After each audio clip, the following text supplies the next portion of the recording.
over 550 million firearms in worldwide circulation. That's one firearm for every 12 people on the planet. The only question is, how do we own the other 11? Today we're going to do a quick review on the CZ455 chambered in 22 LR.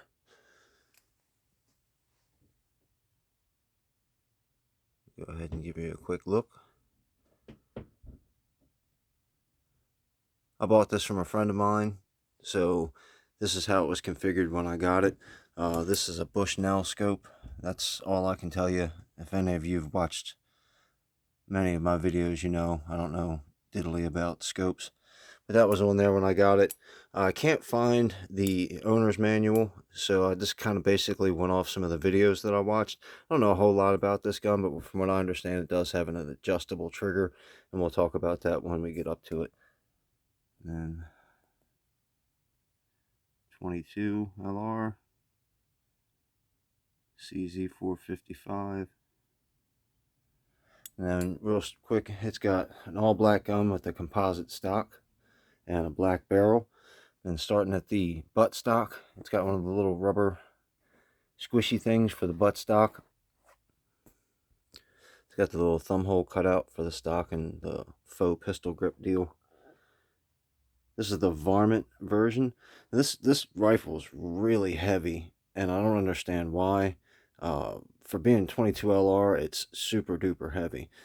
And it's got the bull barrel on it. Now, most of the videos that I watched, they said it came with a 5-round magazine. Well, I live in Maryland, so I get to be special, and I got a 10-round magazine. A little cheap little plastic magazine, but that's a single stack. They work pretty good. And then they just drop right into the trigger well, or the magazine well right there. And then it's got the paddle release on the front. So we'll go ahead and set up and go through the trigger and different stuff like that. The stock is really thick, and it's got a lot of that little speckle stuff on it. And then let me go ahead and flip it over. The bolt smooths pretty good, but it's a little stiff. And to take the bolt out, you pull the trigger and then just pull it back. And then the one thing you got to remember, and I forget every single time, in order to get it back in, you have to pull the trigger again. And then I'll take it out and I'll show you the inside, and you'll see the little tab that comes up. I keep forgetting every time I take the bolt out that you have to pull the trigger, so that's just something you're going to have to keep in mind. Alright, this video is going to be extra generic, so my trusty little light. I don't know if I can get it on camera. Let me find it. But right there it is. That little tab right there, when you pull the trigger, that little tab will drop down so you can slide the bolt back in. And then the bolt itself, it's just pretty basic. I probably only shot this gun twice. Most of the time it just sits in the case in the room. And then it's got a metal trigger and a metal trigger well. The trigger on this is what I used to call the think about triggers. Now, I haven't done rifle reviews in quite a long time, so most of you probably haven't heard the term think about it trigger from me. But from what I understand, you can set this all the way down to like a half a pound, and I imagine that that's where it's set right now. I don't have a little tester or anything, but I'll go ahead and put it all back together, and then I'll show you just how light this trigger is. Alright, I got it all set, so I'll try to go from underneath so you can see.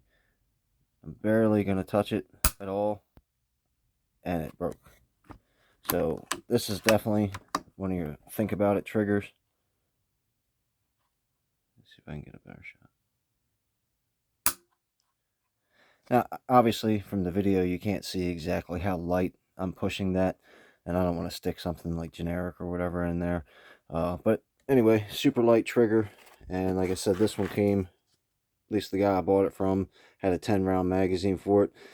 I've got the instruction manual in the box that it came in, so the 5-round magazine might actually be in that box. I don't know. Like I said, I've only shot this gun probably twice, but it's really fun to shoot.